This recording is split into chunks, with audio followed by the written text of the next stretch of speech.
दोस्तों, एक मुस्लिम लड़की की शादी होती है। उसके माँ बाप बड़े ही धूमधाम से अपनी बेटी की शादी करते हैं। जब वो लड़की अपने ससुराल जाती है, लगभग 1 साल अपने ससुराल में रहती है, लेकिन 1 साल के अंदर ही उस लड़की का तलाक हो जाता है। लड़की अपने मायके आ जाती है। उसके बाद उस लड़की की दूसरी शादी कराई जाती है, लेकिन दोस्तों दूसरी शादी भी नहीं टिकती है। दूसरी बार भी उस लड़की का तलाक हो जाता है। इस तरह से तीसरी और चौथी शादी होती है, लेकिन चौथी शादी भी नहीं टिक पाती है। लड़की का चौथी बार भी तलाक हो जाता है। दोस्तों, उसके बाद जो लड़की होती है देह व्यापार का धंधा शुरू कर देती है, क्योंकि लड़की बहुत ही खूबसूरत होती है। लेकिन जब तक उसकी जवानी रहती है तब तक ये धंधा चल पाता है। उसके बाद लड़की दर बदर की ठोकरें खाने लगती है। ना घर की रहती है, ना घाट की रहती है, और रास्तों में भीख मांग कर अपना गुजारा करने लगती है। दोस्तों, आखिर उस लड़की के साथ ऐसा क्या हुआ था जो उसकी 4 शादियां टूट गई, चारों बार उसका तलाक हो गया। बहुत ही इंटरेस्टिंग कहानी है, बहुत ही दर्द भरी कहानी है। आइए पूरी कहानी इस वीडियो में जानते हैं। पर वीडियो में आगे बढ़ने से पहले आप सभी से एक ही रिक्वेस्ट है कि वीडियो को लाइक कर दीजिए और चैनल को भी सब्सक्राइब कर दीजिए, ताकि मेरा हौसला बढ़ता रहे। दोस्तों, मेरा नाम है तबस्सुम खातून और आप सभी का तब्बू इंडियन वॉइस में स्वागत है। दोस्तों, आज की सच्ची घटना है उत्तर प्रदेश के कानपुर की रहने वाली एक लड़की, जिसका नाम होता है समा। समा के परिवार में उसके अम्मी अब्बू होते हैं, समा के 2 बड़े भाई होते हैं और समा उस घर की इकलौती बेटी होती है। तो समा को सभी लोग बहुत प्यार करते थे, बड़े ही नाज प्यार से उसे पाले हुए होते हैं। उस लड़की की हर ख्वाहिश को उसके माँ बाप पूरा करते थे। और जो समा होती है वो बेहद खूबसूरत होती है, मानो कि कोई बॉलीवुड स्टार हो, इतनी खूबसूरत होती है वो। दोस्तों, धीरे धीरे समा की पढ़ाई कंप्लीट हो जाती है और समा की उम्र हो जाती है शादी के लायक। उसके माँ बाप को समा के शादी की बड़ी ही टेंशन होती है। इधर उधर वो लोग रिश्ता देखते हैं तो बगल के ही गांव में एक रिश्ता मिलता है। समा के माँ बाप जाते हैं, वहाँ लड़का देखते हैं। उन लोगों को लड़का पसंद आ जाता है और समा की शादी बड़े ही धूमधाम से करा देते हैं। दोस्तों, शादी के बाद जो समा होती है बड़े आराम से अपने ससुराल में रह रही होती है, लेकिन धीरे धीरे समा अक्सर अपने मायके चली जाया करती थी। वहाँ बहुत ज़्यादा दिन रहती थी, लगभग महीने में 25 दिन अपने मायके में रहती थी, तो 5 दिन अपने ससुराल में रहती थी। और जब वो अपने ससुराल आती तो अपने मायके से अपनी माँ को या फिर अपनी भाभी को, भैया को, पापा को, सबको वहाँ पर बुला लेती, या फिर कोई रिश्तेदार को बुलाकर अक्सर उन लोगों के साथ वक्त गुजारा करती थी। अपने ससुराल वालों को, अपने पति को वक्त नहीं दिया करती थी। इस तरह से उसके ससुराल वाले उसका ड्रामा देख रहे होते हैं, लेकिन जो समा के सास ससुर होते हैं वो कुछ नहीं कहते हैं। काफी दिनों तक ये ड्रामा चलता है। उसके बाद एक दिन समा का हस्बैंड उससे कहता है कि समा, तुम्हारा ये क्या ड्रामा है? शादी होकर तुम अपने ससुराल आई हो, तुम यहाँ के लोगों को समझो, घर का तौर तरीका समझो, घर के लोगों के साथ वक्त गुजारो, ना कि तुम अपने मायके वालों के साथ ही बिजी रहो। मैं ये नहीं कहता हूँ कि तुम अपने मायके वालों से बात मत करो, वहां मत जाओ, तुम जाओ और उन लोगों से बात भी करो, लेकिन हर चीज का एक लिमिट होता है, तुम बस उस लिमिट में ही रहो। दोस्तों, जब समा का हस्बैंड इतना कहता है तो समा अपने हस्बैंड से झगड़ा कर लेती है। झगड़ा करके अपना सामान पैक करती है और अपने मायके चली जाती है।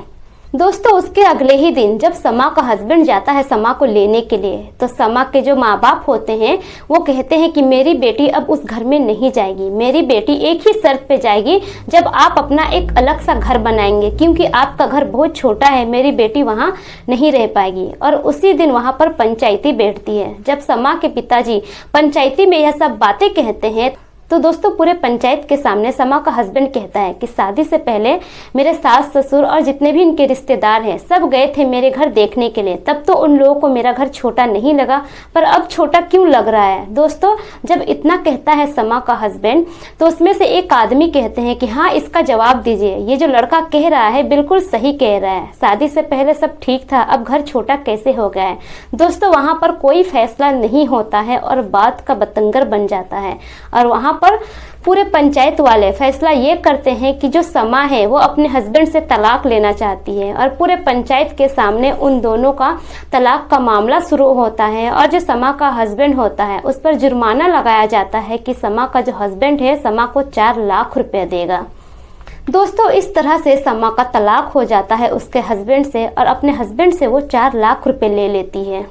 दोस्तों उसके बाद समा का जो हस्बैंड होता है वो अपनी लाइफ में बिजी हो जाता है और समा जो होती है अपने मायके में पड़ी रहती है अपने माँ बाप के साथ। उसके माँ बाप जो होते हैं समा के लिए दूसरा लड़का देखने लगते हैं, क्योंकि जो समा होती है वो बेहद खूबसूरत होती है और एकदम यंग लड़की होती है, कम उम्र की होती है, तो समा को तो कोई भी पसंद कर लेगा। इसलिए समा के माँ बाप दूसरा रिश्ता देखते हैं और दूसरा रिश्ता भी मिल जाता है और समा की शादी दूसरे घर में कर दी जाती है।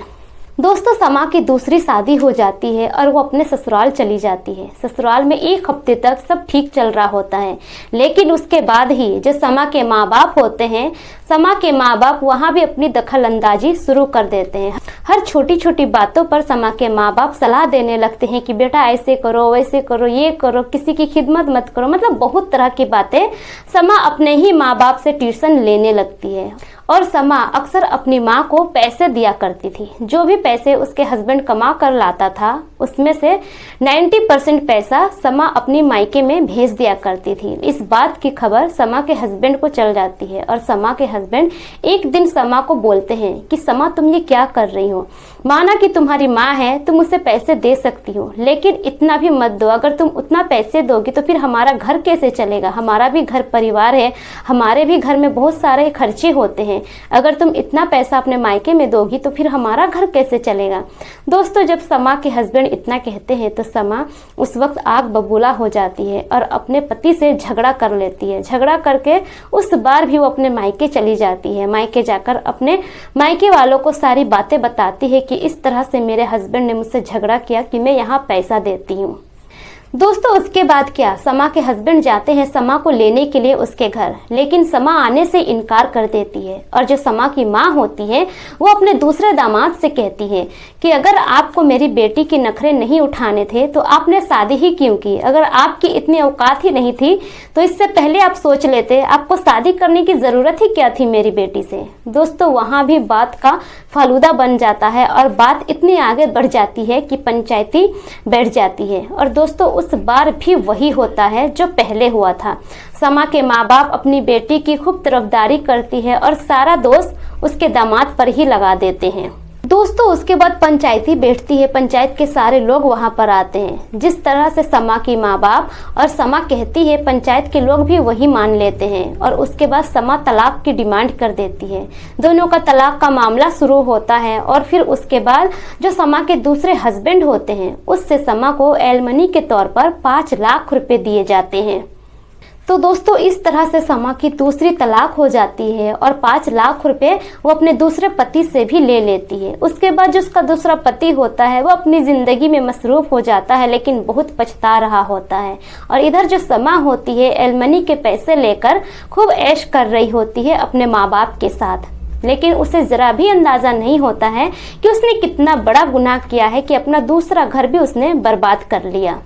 दोस्तों यूं ही वक्त गुजर रहा होता है और समा अपने माँ बाप के घर में ही पड़ी हुई होती है। धीरे धीरे लगभग 2 साल गुजर जाते हैं और 2 साल के बाद समा के जो माँ बाप होते हैं समा के लिए लड़का देखते हैं और समा की तीसरी शादी करवाते हैं। दोस्तों तीसरी शादी भी वो लोग बड़े ही धूमधाम से कराते हैं। समा अपने ससुराल चली जाती है शादी करके, वहाँ भी वो अच्छे से रह रही होती है। और दोस्तों जो समा की तीसरी शादी होती है वो उससे भी ज़्यादा अमीर घर का लड़का होता है। लड़का का अच्छा खासा बिजनेस होता है और वो अपने बिजनेस के सिलसिले में अक्सर बाहर ही रहा करता था। लगभग 2-3 दिन के लिए वो बाहर रहता, फिर हफ्ते में 1 दिन घर आता, 1-2 दिन रहता घर में, फिर बाहर चला जाता। इस तरह से ना वो अपने घर में वक्त दे पाता था और ना ही अपनी बीवी समा को वक्त दे पाता था। समा अपने हस्बैंड से खूब शिकायत करती है और कहती है कि ये क्या हो रहा है, आप मेरे लिए वक्त नहीं निकाल पाते हैं, बस बाहर ही रहते हैं, 1 से 2 दिन के लिए आप घर आते हैं फिर चले जाते हैं। तो दोस्तों समा का जो हस्बैंड होता है वो कहता है कि अगर मैं काम नहीं करूँगा तो कैसे होगा, काम करना भी तो ज़रूरी है और मेरा काम ही ऐसा है कि मैं घर पर बैठ कर काम नहीं कर सकता हूँ, मुझे बाहर जाना ही पड़ेगा। दोनों के बीच में काफ़ी अनबन होती है और समा अपने मायके चली जाती है। लेकिन दोस्तों उस बार ऐसा होता है कि समा के हस्बैंड जाते हैं लेने के लिए तो समा मानकर वापस आ जाती है। बस इसी तकरार में दोनों की जिंदगी गुजर रही होती है। समा के शादी को लगभग 1.5 साल हो जाते हैं और इस 1.5 साल के बीच में समा को एक बेटी होती है। समा एक बेटी को जन्म देती है। बेटी के जन्म होने के बाद समा का जो हस्बैंड होता है वो सोचता है कि चलो अब बेटी हो गई है, समा अपने बेटी में ही बिजी रहेगी, उसकी देखभाल में बिजी रहेगी, घर के कामों में मसरूफ रहेगी, तो वो इतना अपने आप को अकेला महसूस नहीं करेगी। लेकिन दोस्तों उसका बिल्कुल उल्टा होता है। समा की जो हरकतें होती है वो उस हरकतों से बाज नहीं आती है। दोस्तों जो समा की बेटी होती है वो लगभग 2 साल की हो जाती है, लेकिन इन 2 सालों के अंदर भी उन दोनों के बीच तकरार बरकरार रहता है, वो खत्म होने का नाम ही नहीं लेता है। और दोस्तों समा की जिंदगी में, समा के ससुराल में, समा के मायके वालों की, समा के माँ बाप और उसके रिश्तेदारों की दखल अंदाजी इतनी बढ़ जाती है कि समा का घर तीसरी बार भी बर्बाद हो जाता है। समा झगड़े कर अपने मायके चली जाती है और फिर उसके मायके से उसके पति को कॉल आया करता था, धमकियां आया करती थी, अगर तुमने मेरी बच्ची को अच्छे से नहीं रखा तो मैं दहेज का केस कर दूंगा, मारपीट का केस लगा दूंगा, उसके बाद तुम जेल के चक्कर खाते रहना। दोस्तों उसके बाद क्या, समा के घर में फिर से पंचायती बैठती है। पंचायत वाले फैसला करते हैं समा के माँ बाप और समा की बातों को सुनकर समा अपने पति से तलाक लेना चाहती थी, तो तलाक का जो मामला होता है वो शुरू हो जाता है। उसके बाद जो समा होती है अपनी बेटी का हवाला देकर अपने तीसरे हस्बैंड से 10 लाख रुपए का एलमनी ले लेती है और अपने तीसरे पति से भी वो तलाक ले लेती है, और ये सब सिर्फ अपने माँ बाप के और रिश्तेदार के कहने पर करती है। दोस्तों इस तरह से समा का तीसरा तलाक हो जाता है और फिर वो अपने मायके में ही रहने लगती है अपनी बेटी के साथ। उसकी बेटी धीरे धीरे बड़ी हो रही होती है। अपनी बेटी को वो एक अच्छे इंग्लिश स्कूल में एडमिशन करवा देती है और जो 10 लाख रुपए एलमनी के मिले होते हैं उसे, उस 10 लाख रुपए से समा खूब ऐश मौज करती है। ब्यूटी पार्लर जाती, अपना हेयर स्ट्रेट करवाती, फेशियल करवाती। उसके जो महंगे महंगे शौक थे दिन पर दिन बढ़ते ही जा रहे थे और जो उसकी खूबसूरती थी, खूबसूरती में और निखार आ जा रही थी, क्योंकि वो हमेशा ब्यूटी पार्लर जाया करती थी अपने फेस का फेशियल करवाने के लिए और भी बहुत सारे तरीके का मेकअप करवाने के लिए। दोस्तों इसी तरह जो समा की जिंदगी होती है कट रही होती है अपने ही मायके में। लेकिन जब धीरे धीरे समा का जो पैसा होता है 10 लाख रुपए एलमनी के, वो खत्म हो जाता है, तो उसके माँ बाप भी समा से मुंह फेर लेते हैं। उसके माँ बाप भी समा का साथ छोड़ देते हैं और जो उसके भैया भाभी होते हैं वो लोग भी साथ छोड़ देते हैं। अब पैसों की जरूरत थी। समा की जो बेटी थी वो एक इंग्लिश स्कूल में पढ़ रही थी और समा के शौक बहुत ही ज्यादा थे। अब उसको पैसों की तो सख्त जरूरत होती है, इसलिए वो देह व्यापार का धंधा शुरू कर देती है, क्योंकि पैसे तो कहीं से भी लाने ही होंगे। समा देह व्यापार का धंधा शुरू कर देती है और वो धंधा उसका अच्छा खासा चल रहा होता है। वो अमीर अमीर लड़कों को, अमीर मर्दों को अपने जाल में फंसाती थी और देह व्यापार का धंधा करती थी और उसमें मोटी रकम वो ऐंठ लेती थी। इस तरह से उसका धंधा चल रहा होता है। लगभग 1 साल के बाद समा के पास एक सैफ नाम का लड़का आता है कस्टमर बनकर। वो जब लड़का समा को देखता है तो बस देखता ही रह जाता है। पहले ही नजर में वो समा को पसंद कर लेता है और फिर वो समा से कहता है कि समा देखो मैं शादीशुदा हूँ, मेरी बीवी थी, पहले मेरी शादी हो चुकी थी लेकिन मेरी बीवी मर चुकी है, मैं अब अकेला हूँ और मैं तुम्हें देखने के बाद तुम्हें पसंद करने लगा हूँ और मैं चाहता हूँ कि तुम्हें मैं अच्छी खासी इज्जत वाली जिंदगी दूँ। तुम मेरे घर में रहना मेरी बीवी बनकर और इज्जत वाली जिंदगी गुजारना, और मुझे तुमसे कुछ नहीं चाहिए, बस मेरे घर की देखभाल करना और अच्छे से रहना। मैं तुम्हारी बेटी को भी अपनाने के लिए तैयार हूँ। दोस्तों जब समा इतना सुनती है तो उसके मन में लड्डू फूटने लगते हैं और लड़का बहुत ही अमीर होता है, बिजनेसमैन होता है लड़का। समा मान जाती है और उस लड़के सैफ से समा शादी कर लेती है। शादी करके वो अपने ससुराल चली जाती है। इस तरह से समा के चौथी बार शादी होती है। जब समा के अमीर घर में शादी हो जाती है तो जो उसके माँ बाप होते हैं, उसके माँ बाप और उसके भैया भाभी फिर से समा के साथ रिश्ता जोड़ लेते हैं और उसके घर में आना जाना करने लगते हैं। लेकिन दोस्तों समा की जो चौथी शादी हुई रहती है सैफ के साथ समा लगभग 1 साल तक ही रहती है। लेकिन 1 साल के अंदर ही समा का मन भर जाता है उससे भी, और समा अपने पति से बिना मतलब के झगड़ा करने लगती थी। बात बात पर उसे गालियां देने लगती थी और फिर बदतमीजी से पेश आती थी अपने पति के साथ। ना उसे खाना निकाल कर देती थी, ना सीधे मुंह उससे बात करती थी। और इस तरह से दोनों के बीच एक दिन बहुत ज्यादा लड़ाई झगड़ा हो जाता है और समा अपनी बेटी को लेकर अपने मायके चली जाती है। दोस्तों उसके बाद जो समा होती है, 1 हफ्ते के बाद ही अपने माँ बाप के कहने पर समा सैफ के ऊपर केस दर्ज कर देती है कि उसका पति उसे हर रोज मारा पीटा करता था। समा अपने पति के ऊपर केस दर्ज कर देती है। उसके बाद जो पुलिस वाले होते हैं वो सैफ के घर पहुंचते हैं, सैफ को अरेस्ट करते हैं, लेकिन कोई सबूत ना मिलने की वजह से सैफ जो होता है थाने से रिहा हो जाता है। उसके बाद जो समा होती है उसी केस को कोर्ट में दर्ज करती है। कोर्ट में केस दर्ज करने के बाद एक दिन सैफ के घर में नोटिस आता है और फिर सैफ को कोर्ट में पेश किया जाता है। लेकिन दोस्तों वहां पर भी वही होता है, कोई सबूत गवाह ना मिलने की वजह से सैफ को रिहा कर दिया जाता है और समा का वहां पर कोई दाल नहीं गलता है। एलमनी के वहां पर उसे 1 भी रुपए नहीं मिलते हैं। सैफ जो होता है अपनी बीवी से तलाक ले लेता है और फिर वो अपने आगे की जिंदगी गुजारने लगता है। लेकिन जो समा होती है उसका बहुत ही बुरा हाल हो जाता है। चौथी तलाक के 1 महीने के बाद ही समा की अम्मी का इंतकाल हो जाता है, यानी कि उसकी अम्मी गुजर जाती है। और फिर उसके 3 महीने के बाद ही समा के जो अब्बू होते हैं उनका भी इंतकाल हो जाता है, उनके भी अब्बू गुजर जाते हैं। माँ बाप के मरने के बाद समा की हालत बद से बदतर हो जाती है। धीरे धीरे उसकी उम्र भी ढलने लगती है। जो उसके भैया भाभी होते हैं वो उसे धक्के मार के अपने घर से निकाल देते हैं और कहते हैं कि जो लड़की अपनी 4 शादी नहीं बचा पाई वो मेरे घर में क्या खाक रहेगी और क्या खाक हम लोगों से मिलकर रहेगी। इस घर से दफा हो जाओ, तुम्हारे लिए यहाँ कोई जगह नहीं है। दोस्तों उसके बाद क्या, समा अपनी बेटी को लेकर घर से निकल जाती है और उसकी हालत वैसी नहीं होती है कि वो फिर से देह व्यापार का धंधा शुरू कर सके, क्योंकि उसकी जवानी पूरी तरह से ढल चुकी होती है।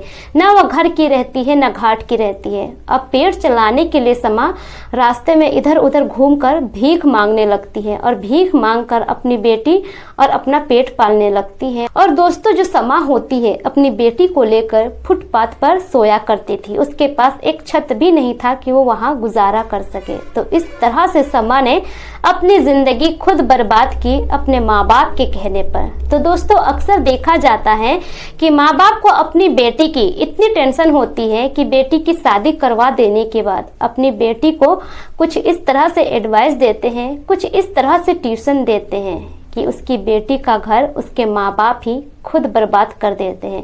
और ये बात मैंने कई बार अपने रील्स में भी कही है। तो उसमें बहुत सारी माँ बहनें मुझे भला बुरा कहती हैं कि ऐसा क्यों कहती हो, लेकिन यही हकीकत है।